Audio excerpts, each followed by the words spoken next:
welcome to the Retroscripts Fireside Stories Human Libraries. As always, I'm Kimberly Ravander-Robb, the owner of Retroscripts, and today I'm having a much-needed Zen tea. If you live in Canada and you experience the snowstorms and the shoveling that we've had to be doing lately, you totally understand that. So my guest today is Krystal Snider. Krystal enjoys all things coffee, and one of her favorite quotes is, "People don't need to be saved or rescued. People need knowledge of their own power and how to access this." Yes, I totally agree with that. And I'm so excited to hear you talk, Krystal. She's a mom, a partner, a daughter, a granddaughter, a sister, and a survivor. She's passionate about women's empowerment and supporting survivors of gender-based violence. I want to warn everyone, today's talk may be a bit heavy, and I want all my viewers and listeners to be aware that nothing said in this interview is to be taken lightly. Please be aware that triggers are real, so ensure that you have the support system that you need before watching or listening to this podcast. As a victim of abuse myself, I'm so honored to be speaking with a woman who has such strength and heart. For me, I always carry with me kind of the darkness that was brought into my life by assault and fear, which I've now kind of worked into my creativity and into my writing, and I've become comfortable with talking about it all. But it kind of takes a special kind of woman to stand up like Krystal and guide those who have been affected by violence towards hope. So today she'll be talking to us about human trafficking in Canada, surviving trafficking, and supporting the survivors. So Krystal, before we dive into your story, why don't you tell us a little bit about yourself and then share your story with us? Sure. Thanks so much. I'm so jazzed to be here. Super excited. And thanks for that awesome opening and for sharing that bit about yourself too, and how you are in the world as it relates to your survivorship. So super jazzed to be here. I think there's not lots and lots to tell you about me.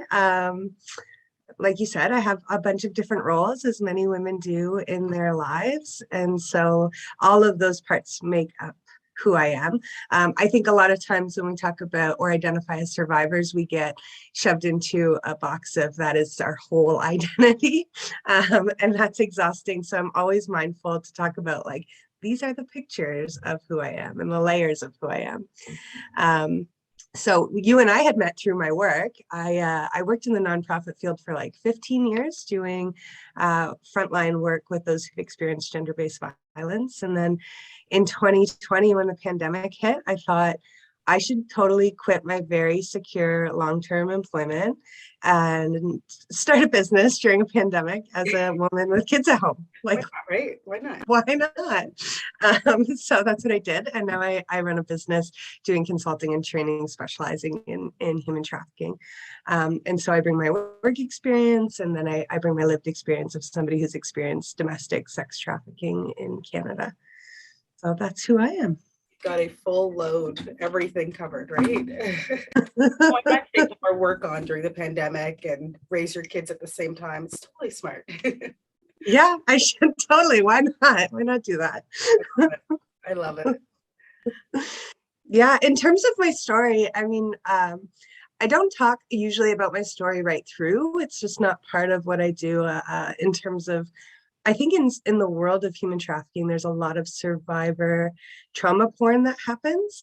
But what I do talk about is kind of the vulnerabilities, the systemic vulnerabilities that really created the conditions, I think, for me to be susceptible to somebody trafficking.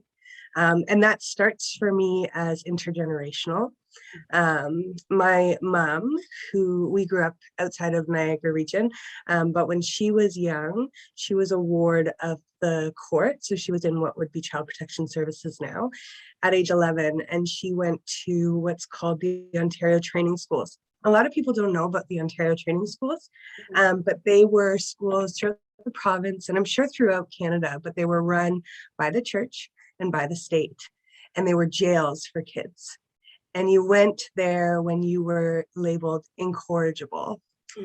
So it was typically crimes, I don't even know if we would call them crimes today, but behaviors associated with trauma, like truancy, petty theft, those kinds of things. And so you would be apprehended for essentially living in poverty, and you would be sent to these schools. They had solitary confinement. It was what we would think of in terms of jails for kids. So Currently, I think I don't think it's settled yet, but there's class action lawsuits against the state and against, I don't know if it's against the church, but definitely the state in regards to these schools because of the abuse that the children suffered over time. So that's her story, that's her experience. But what that means for me is, I grew up with a mom who had experienced a lot of violence, who was kind of ripped away from her family and was in a lot of isolation. So she met my biological father, who is a really unhealthy, mean man. And she left him when I was 6 months old. And my older sister was 2, and she came here to Niagara, fleeing in the kind of middle of the night with nothing except for the stuff that you have. So we accessed a service that was in Niagara, very new service. And there she met my father, like what I would call my father, who's my stepdad. My stepdad suffers with substance use issues. He was an intravenous drug user. He's been sober for quite some time now, but also struggled with his own mental health and his own poverty and all of those various things. So we have this trauma that's kind of playing out in our family dynamics. And then at the same age that my mother was, I was apprehended at 11 and went into childcare. So the irony of that is also not lost on me in terms of what that would look like for my mom and her own system and her own stuff that would come up around that time. So we were apprehended, my sister and I, placed into facts. We were in a decent home, so that I think was a positive. That's not a lot of people's experiences. But it was just kind of very messy over a lot of time. And I had a lot of pain that I didn't know how to navigate. And when I was returned to the home after a little while in facts, I ran away. I couldn't stay. I just could not stay with myself. And then even at that time in the 2000s is where I met my trafficker online. So I had already experienced early child sexual violence. There was violence in the home, all these other things that were going on. Schools didn't understand trauma. They still really struggle, but at that time they absolutely didn't. It was something is wrong with the kid. And so there was so much, I think, such a hole in my heart that I often use the example of pizza as it relates to meeting a trafficker, I think, in intimate partner violence. So the example I use is like, if you were starving to death and you haven't eaten anything in 10 days, like you were starving, but you saw like a gross piece of pizza on the ground, would you eat it after 10 days? You would. Yeah, I see you nodding your head. Yeah, you would, right? Everybody's going to eat the gross piece of pizza. And some people are like, will say no. My favorite is to do this with like medical professionals because they know how long you can live without food. Yeah. So 10 days, every single person would eat the gross piece of pizza because you're not thinking with your thinking part of your brain, right? You're using your survival part of your brain. So everybody eats the gross piece of pizza and then it tastes like the best thing you ever had. And our unmet emotional needs are the same way, right? So when we haven't had love and validation and safety and care, and somebody is coming to provide that, it's going to be the best thing you ever had. It's going to taste like it. And you're going to make a decision, regardless of all the other flags that might exist, because you have to survive. You would grab onto that like a life raft kind of thing. Yeah, exactly. So, that's really what connected me with my trafficker. I had already experienced a lot of stuff around, hypersexualization based on my trauma. And at that age, it's so sad to think now, but at the age of 14, what I wanted to do when I was older was be an escort. And I am so pro sex work. I will also say that I'm very much sex work and sex trafficking, very different. But when I think about being that age and that feeling like the most viable option for economic security, it makes me really sad to think about it. And so it also makes me think that I was extra vulnerable to a trafficker. It was pretty much just like, please, like I'm open for this to happen because I don't have other options. So yeah, that's a bit of, and then I guess through that time, I struggled a lot of time with addictions and mental health throughout my youth. And I met my partner when I was 18. And then we got pregnant pretty quickly into our relationship, married at 21, and we've been together now 15 years with 2 kids in the same house. So that has, for me, worked out, and worked out for our family. But It's yeah. heartbreaking to think that not too, like, because this didn't happen too long ago, obviously. It's heartbreaking to think that we at that time weren't able to see the damage, that all the pain, these kids that were going, like your mother, into these homes or into the jail like places. It's sad to see that nobody could see past the pain and see that they needed help and how you're going to continue that pain. And that's kind of something that I always touch on when I speak to people is pain doesn't just grow out of nothing. It's not just there, right? It comes from our parents or mothers or fathers and it's passed down. And I'm happy that you kind of said it was intergenerational because I don't think that a lot of people even see that. They see you as you are and they don't think about the past, what may have happened, how it all came to be. So I think Yeah. that's a huge point that you made there. Yeah, thank you. And I think there's a lot more research today than again there was. We know that trauma changes the DNA. We know that high levels of stress in vitro make babies susceptible for things like anxiety disorders because you have to think all that cortisol is being kind of pumped through you as you develop.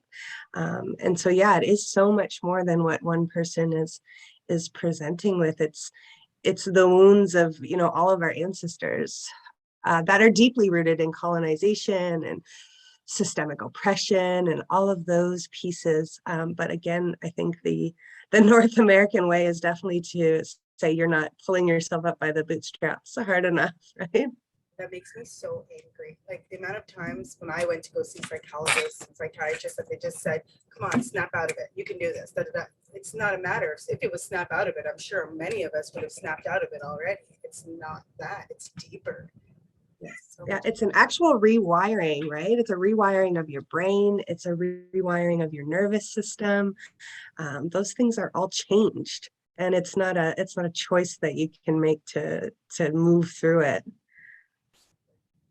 kind of makes me excited that people like you and myself are talking more about this because growing up I've had a lot of trauma and I've had a lot of abuse happen and all that kind of, but I never heard about it. I literally thought I was the only person it was happening to. And because I was a book nerd and I used to read as much as I could, then I got to know different stories through books, but never did I see women ever say, oh, I've been abused or this has happened. Not saying that they have to, but it would have been kind of nice just to know I wasn't alone, right? So it's so, I don't know, moving to me that more people are standing up and saying something. And I feel like when it's in the face of the lawmakers or when it's in the face of other people, you can't deny it anymore, right? It's right there. Now you have to act. Yeah, I would agree. I think that's what we've seen with anti-trafficking work. So 10 years ago, we weren't talking about human trafficking. When I was trafficked, there wasn't even laws around it. So that didn't exist as a thing. But now we are talking a lot more about it. The problem is it's still coming from this saving perspective, right? So although we are talking about it, it's coming from a place of like, you need us to save you. And that has its own challenges because with most types of violence against women or gender-based violence, if you go and you take somebody out of a situation and they are not ready yet to go, you're putting them at way more risk. And so I really don't think the work is to save people. In some extreme cases, absolutely, right? When there's not other options. But how do we support people to understand why is this not working for them? And why is it? That's the other thing, right? Because we know that not all the abuse is bad or doesn't feel that way, right? So how do we help folks to tap into that knowing, that intuition inside of them, and help walk that path alongside instead of positioning ourselves still as the savior of somebody versus somebody saving themselves. That's important. That's so important to recognize.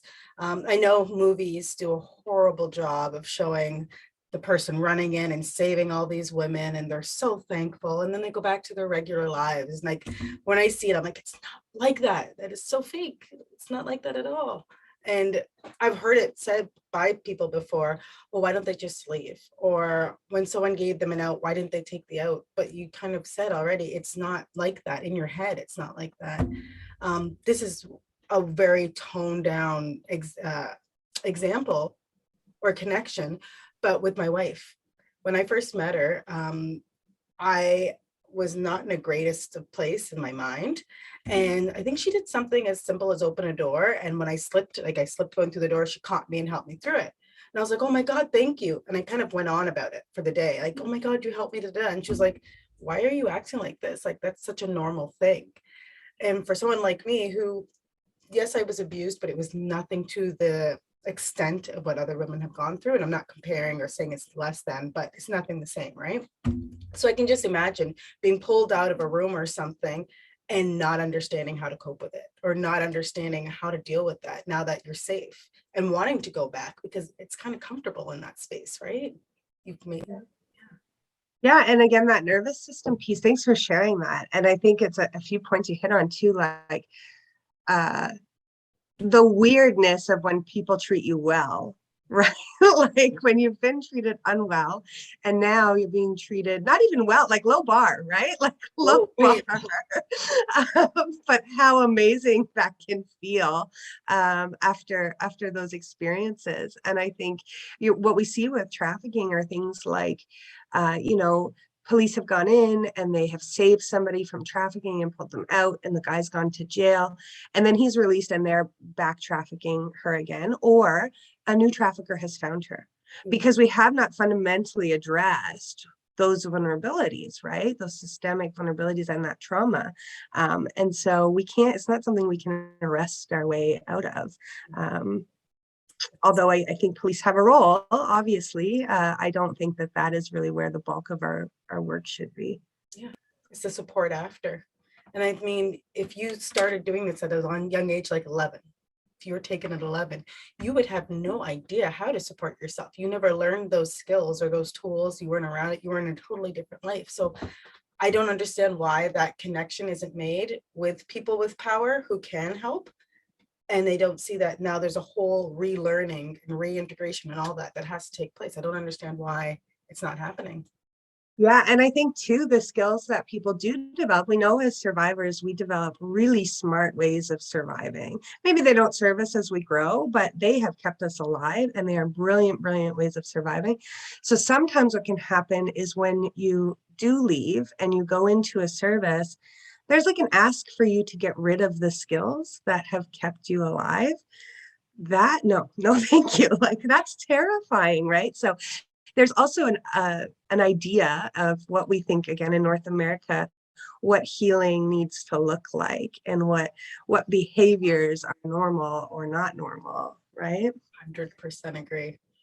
It's one of the bigger frustrations that I have with myself, because as I mentioned earlier, I like the darkness. Like, not that I like it, but it's there. And I know it's people are, get rid of it, let it go, let it be light, all that. To me, that's toxic. I'm like, no, this is a part of me, and my story is a part of me. It's not one that I'm going back into and kind of settling into, but it was there. And you can't just snap your fingers and have it go away. It's going to be with you for a lifetime, because as you said, it's in your DNA now. It's in there. It's everything, right? And I noticed that in our society, you must be Zen, you must meditate, you must do all those things, which are amazing. Don't get me wrong, I do them, but it's not the only thing that I do. I smash things. I love punching my punching bag. I have a whole box of cups that when I'm in a bad mood, because whatever, I just start smashing them and it feels good. But I feel like that idea, people are like, that is way too violent. It is scary. I'm like, you've not seen violence if that's what you think violence is, right? Yeah, and that's our discomfort with anger, right? I agree with you. I know when I started healing, so I've been in treatment for trauma I'm in my 7th year. Weekly, sometimes bi-weekly treatment for trauma. So this is like to say, it takes a long time to heal, and I'm not done my work yet, right? But I remember those moments of hearing about Zenness, and I did hot yoga for a long time, and I meditate, and I still do those things, and I still find them incredibly helpful. But I had this assumption that if any time I went out of that Zenness, that must have been a trigger and there was something wrong with me. as opposed to like, you're not supposed to be zen all the time. How do you come back to it in those moments is really what's key. Like, you're going to have this other range of feelings that exist, and that's supposed to happen. Exactly. It's almost setting yourself up for failure if you think that life is completely zen, because it's not. It's a balanced and sometimes unbalanced thing. It's not always just one way, right? Yeah, I'm so glad you said that. It's such a great point. And again, I mean, we capitalize so much off of women's insecurities. And I think that's one way that we do it. Like, oh, you were angry, you must need this product to do more calming. No, she needs to know it's okay to be fucking angry. Excuse my mouth on your podcast. No, wear away. I only hold back because of you, but please do it. Feels good. Love it. Feels Yeah. Yeah, so I think that's such a great point, and I love that you have cups that you use for breaking. I think that's amazing. Anytime anybody says, hey, I've got free stuff I'm giving away, I'm like, give me all the plates and cups, because it just feels good to smash them. And it's something I like for my daughter. Hopefully, like, knock on every piece of what I have, she never goes through what I went through. But if she has any kind of anger, I want her to smash those cups. I want her to release it. What's the point of bottling it down? And yes, meditation, everything works through that. But I think sometimes you just got to unleash. We put the cap on too many things instead of letting it out. So why not, right? Yeah, yeah. And again, there's so much discomfort, I think, in society about particularly women's anger. And that, again, so rooted in patriarchy, right? We're not allowed to be angry, or we're crazy and all of those things. And then we gaslight ourselves after hearing those messages for so long. So frig yeah, I think if you can smash cups with your kid, do it. Right. I love it. I love it. Something else that you touched on that I don't think, and I've kind of spoken about you to certain people, friends, family, because like I just think what you're doing is amazing, but I think your story is amazing. And they had no idea that there was human trafficking in their backyard. No idea. And so I kind of, because I've spoken to you and I've done my own reading, I kind of try to tell a little bit, and they're like, no, that's not possible. We live in Ontario. But I'm like, it's a place, yes. Yeah, but that stuff happens in third world countries. It doesn't happen here. And that just floors me and amazes me how much we actually don't see of our backyard or what's going on around us. Yeah, thanks so much. And I'm so glad you're out kind of sharing that information. It really does take a community, right? So I think that's such a huge piece to be able to talk to people in community about, no, this is happening. And that's it. So the stats really shock people, especially when I'm training. I think the current stat is 90% of all of those trafficked in Canada were born in Canada, trafficked in Canada, 90%. So that's saying domestic trafficking, which is in Canada, is the most prevalent form of trafficking that we see. And this is specific for sex trafficking. So it happens a lot. I think where we don't understand, or we choose not to understand sexual exploitation, is the beliefs that we have around women and sexuality, sex work, those kinds of things. That are layered in there, that's very much becomes this person's a slut, as opposed to, is this person experiencing trauma? But then also to note, like, the stat that we have on 90%, that is a police reported stat, and lots of people don't report their experiences of sexual violence or human trafficking or anything like that. So I would also say it's probably a little lower, because if you're undocumented or have precarious status in Canada, you are not coming to police in most times about your experience. So I wouldn't, for me, I wouldn't say 90%, but I would still say in my experience, most folks were born in Canada and trafficked in Canada. Yeah. And in Niagara, like, Niagara's just it's a huge hub. I think we used to, in the anti-trafficking world, get into this city is worse than this city. And I think we're starting to not talk about that in that way, which is great. I think that was rooted in funding. It just happens a lot. Like, it happens a lot. All day, every day, somebody's getting trafficked. It's devastating. Just devastating. It's sad to me that in my mind, it's almost like it's up here. Like, we don't hear about it, it's above us. It's like we're floating underneath, right? Whereas I kind of wish this was taught in schools as well. When I was abused and attacked and everything happened to me, I was still in school. and I reported it. And I was literally told that if I told the police, then that would be the end of my schooling. I wouldn't go on to secondary education. My life would be ruined. My family would probably, like, the things I was told scared the crap out of me as a kid. And so I never reported it myself. And that was one of the things, because I heard that the guy that attacked me did it again to somebody else. And that guilt lives with you. So it doesn't just stop. And I was the person that was attacked. So not passing it on and not sharing it, I can just imagine how it feels for other women that are going through the same thing. But if in school you were taught as a woman, hopefully by a woman, that you do have a right to stand up for yourself, you do have a right to report, blah, blah, blah, blah, blah. Here's the safe way to do it, because I don't think always going to the place is the safe way. How much more empowered would our kids growing up be? Like, I just picture that girl that was taught that becoming this adult woman and passing, like, it would just, I think, end this cycle that's been going on. Yeah, I would agree. I think one good thing that is happening right now is in 2021, the government, the Ministry of Education in Ontario, made it mandatory for all schools to have anti-trafficking strategies, which include awareness of students, parents, and like some pretty intensive training for staff, as well as really clear trauma-informed protocols on what to do if you think somebody's being trafficked or they've disclosed. So that is really, really exciting. I'm actually I'm the lead consultant with both of our local boards.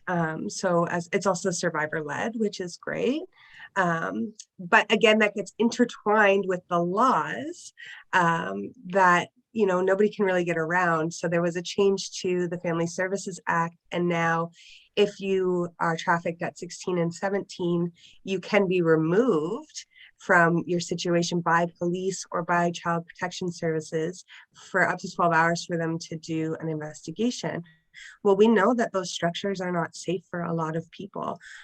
We know, especially at the heels of Black Lives Matter movements, how are we not talking about that not being a safe scenario at the height of chatting around and becoming aware of the residential schools, and how, you know, the foster care system is got more Indigenous kids in care than it ever did in residential schools.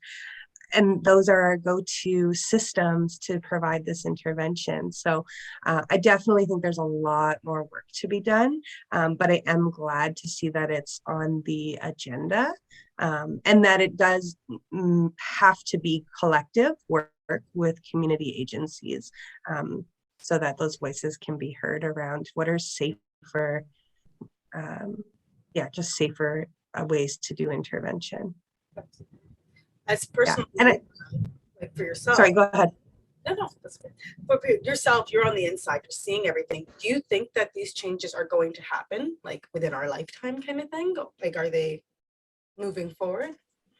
Yeah, I think that things are moving forward. I think that trafficking is going to be reduced in our lifetime? I don't, because trafficking is a symptom of inequity, right? So if we don't address poverty, if we don't address racism, if we don't address inequity, and the root causes of things like substance use, the housing crisis that's going on really across Canada, but certainly here in Niagara, trafficking then is necessary to survive, right? People have to survive, and so they survive however they can, and trafficking is one way that happens. So I think, some of it is a lot of fluff up here on how we are responding. I don't think truly a lot of it is preventative. Yeah, that makes sense. Makes complete sense. It's heartbreaking. So you kind of touched on some of the things that are being done. So when you work with the survivors, can you tell me a little bit about that and how that looks? Yeah, so I haven't done direct service work in a couple of years since I left my employment at the old agency. But one of the jobs that I do right now is with a national agency that is survivor led, and they're developing training for survivors to be able to train community partners, and peer support and mentorship. So really cool stuff. So I work with a great team of survivors there. I'm just super jazzed to be able to support folks with lived experience, because it's a journey. And I know for me as a survivor, when I worked in nonprofit, I think if you haven't had that experience, sometimes leadership doesn't really understand your concerns, and you can get gaslit a bit around like, oh, this is your trauma or these are your things, as opposed to these are my expertise in an area. So what I know about survivors is that like when folks are able to leave and get out of the situation that they're in, or that's facilitated for them to get out, like they do friggin' amazing stuff. Survivors are resilient. You've had to be to survive, right? You've had that already exists inside of you. And they don't take shit. Like nobody, they don't take stuff, right? They're like, this is how I feel and this is what it is. So it's so cool to walk with a bunch of folks through those journeys as we like collectively step back into our stuff and then come out of it and then in and then out. So there are so many really great survivors doing really great work, and I'm glad to see those voices elevated, and I know that there's a lot of conversation around it being a best practice. It'll be great to see our support systems start to integrate that as a best practice and pay people for their expertise when asking for their voices. Yeah. Definitely. I think that's so cool. And I think that's an amazing point. Like there's almost this badass quality because they've had to be, like you said, resilient, and they've had to like fight through so much. You can't just learn that. Like you can't live a nice, happy, simple life and have that ingrained, no bullshit personality. Do you know what I mean? Like it's come because you've been through shit and you've seen shit. So now you're not going to go, you know what I mean? And I've met women like that and I've heard their stories and I'm just blown away. But then I see the way that they attack life now and the way that they live. I'm like, wow, that is so cool. Like, I love it. It's not for everybody's, like their personalities, of course, but I don't know. I'm so inspired by it. It's crazy. Yeah, and it doesn't mean that it's not tough, and it doesn't mean that every day, we're all together and able to kind of bring ourselves in that way. It doesn't mean that it's not painful. All those things still exist, but I think innately means there are some real strengths that folks who've survived violence have, and I think that they need to be recognized as such. Definitely compensated, like you said. That's important. It's Yeah. important. I think before talking to you and a few other people, I was like, it's not the money, da da da. It's not but it kind of is. Like, as much as we want to say money doesn't rule the world, it does. It really, really does. And I think that because I came from a poorer family, I look at the things that happened and I look at the things that have happened to other people due to not having enough just to survive. And I'm just like, when will that change? Like, when will we recognize that the problems we're seeing are because there's not enough to go around, or there is enough to go around, it's just not distributed enough. You know what I mean? Yeah. Yeah, I think you're right. I think economic empowerment is a huge thing, and I remember teaching life skills years ago in one of my roles, and one of them was budgeting. And I consistently thought, like, who am I to sit here and tell women on social assistance that the reason why they can't survive is because they're not budgeting properly? That's absolutely not what's happening here. When you're given $700 a month and your rent at that time was more than half, now you could not even rent a place. It's not, these women are already master budgeters. Like, they're already doing it. They're surviving on nothing. But it's put that way, right? Like that it is, we're not doing enough for it. There's you're doing more than enough for 100%. Like, it's way more than enough. And I agree with you. Like, it's so frustrating. And we can see why there's so much anger surrounding it as well. Like, I would be pissed off as well if you were given $700, or if you had 700 and you're told to make it stretch to be 1,400. How does that happen? Like, it doesn't. Yeah. And then you are shamed in society. You're at risk for losing your child. Like, there are all these other things that ingrain this way of feeling like you've done something wrong. And then you believe it when it's just not, you're just not given enough. Like, it has nothing to do with parenting. But that happens, right? Like, people often lose access to their children because of poverty related issues, when the fixer isn't more parenting classes, it's friggin' money. Exactly. Instead of paying for the parenting classes, pay her to live, right? You know what I mean? No, that's a good point. So we are drawing to a close.